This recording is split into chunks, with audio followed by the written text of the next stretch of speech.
I bought my first house when I was 22, and I made some mistakes when I purchased that first house. And if I had to go back and look at some of the mistakes I made, these are the top things I would say don't do when you're buying a house. Number one, don't just really skip through the inspection report.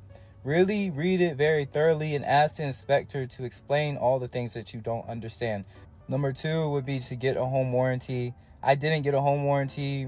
I was just trying to the seller wasn't willing to give me a home warranty on it because they were already giving me so much closing cost assistance. I was like, whatever, I'm gonna be fine without the home warranty. Number three is really thinking I know too much. Now, this is a bit different for me because I was already a real estate agent, already selling multiple homes when I had purchased that first property. So I'm like, I know what I'm doing. Cool. But I actually really didn't know too much about what I was doing because I didn't know what I didn't know. So what I should have done was I should have ran my inspection report. I should have ran my property details and things like that by my broker. Hey guys, welcome back to the channel. For those of you that want to get onto the housing ladder, take the advice from the folks that you'll be watching throughout this video, because I want you to buy a home the right way. You know the tagline, we simplify the home loan process, but simple doesn't always mean easy, and you don't know what it is that you don't know. Hi, my name's Jermaine. I regret buying my house for a few reasons, but here's the main one: interest. Guys, I am convinced that I have the highest interest rate in the UK. I purchased my house in February 2024 when the interest rates in the UK were sky high. So I absolutely knew what I was getting myself into. However, when you're excited, you kind of forget about the reality of the situation, but it's fully kicking in right now. So let's look at what my interest rate looks like versus how much I'm actually paying against my house. So my mortgage costs around £1,244 every single month. Only £352 and a few pence of that goes against my actual mortgage amount itself, which they call a principal repayment. I'm not a mortgage advisor, I'm not a broker, so excuse me if the terminology is incorrect. £352 is how much I'm paying against my mortgage loan amount. The rest, which is around £890, is going straight to the bank, and that is interest. £890 in interest. Now, in February next month, which is when my next payment comes out, I would have paid £8,174 against my mortgage amount and £20,000 in interest. I'm tired. Like, I'm absolutely tired. The interest in the beginning of the loan is going to be greater than the amount of the monthly payment that goes to paying down the principal. This is the importance of applications and being properly approved.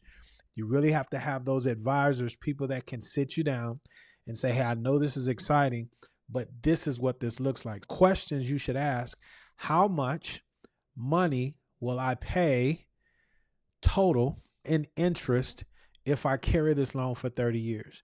Whoever your lender of choice is should be able to answer that question for you in a way you understand. Second question you should ask is this: how much more monthly would I have to pay this loan off in 15 years? You use the 30-year amortization to get you into the home, because chances are your money, the income that you have, is lower in the beginning. Preferably as you continue to grow and advance and provide more value, your income will be commensurate of that. And so you'll know the difference that you have to add monthly, quarterly, yearly to pay that mortgage off, say in 15 years. Can I vent to y'all just real quick? I'm tired of being a homeowner. I am tired of being a homeowner. I'm tired of people telling me owning a home is the best investment you could ever have. I do believe that to be true. That don't change the fact that I'm tired of being a homeowner. I'm tired of the problems that it come with. I'm tired of all the responsibility, hanging on my shoulders. I miss renting. I feel like I had more freedom with renting. Now, I know when you rent, you're paying month to month and all that money is going down the drain. It's not going towards nothing. It's not investing in nothing. I know that. And I don't care. I thought about it so much. Selling my house and going back to live with my mother. Because why not?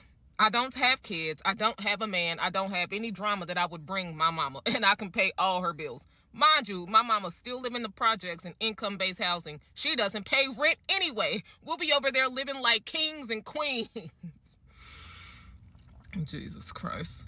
I feel like the only thing that I would miss owning my home, or, you know, moving back with my mom or just whatever, is the privacy. I do not like people all the time. I do not like noise, you know.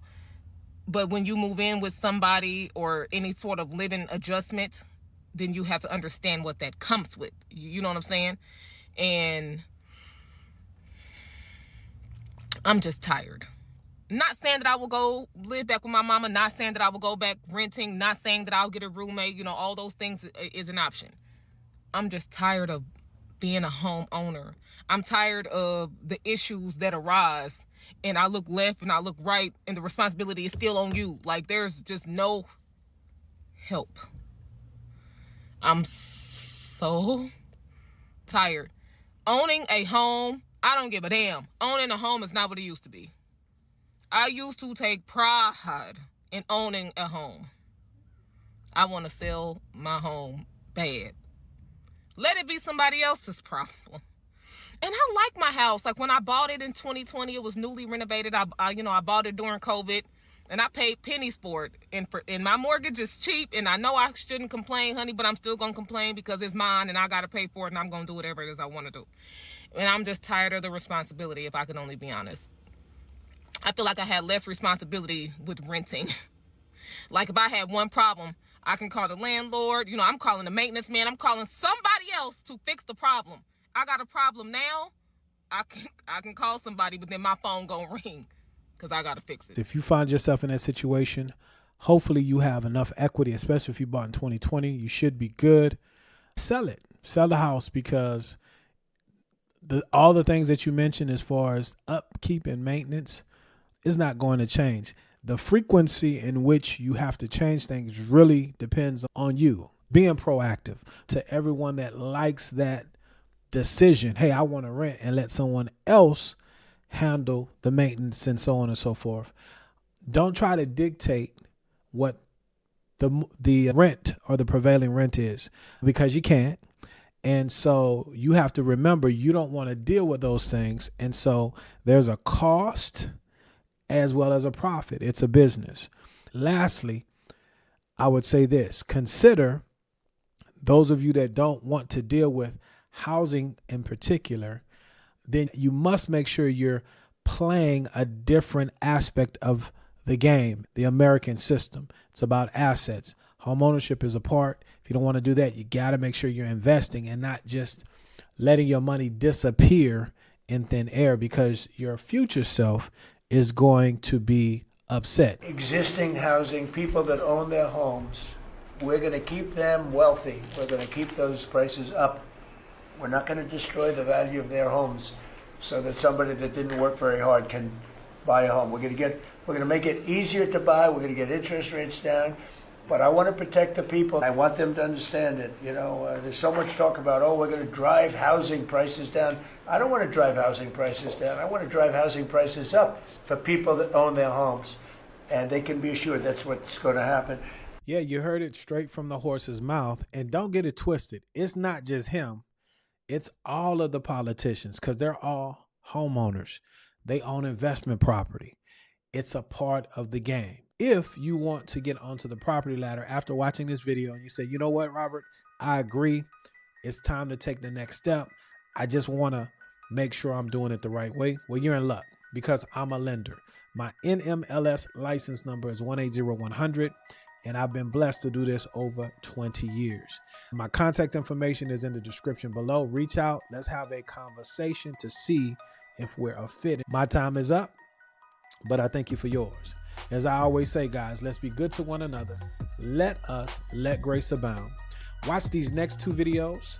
If you're on the journey to homeownership, they will help you in that process. Indeed, y'all stay blessed.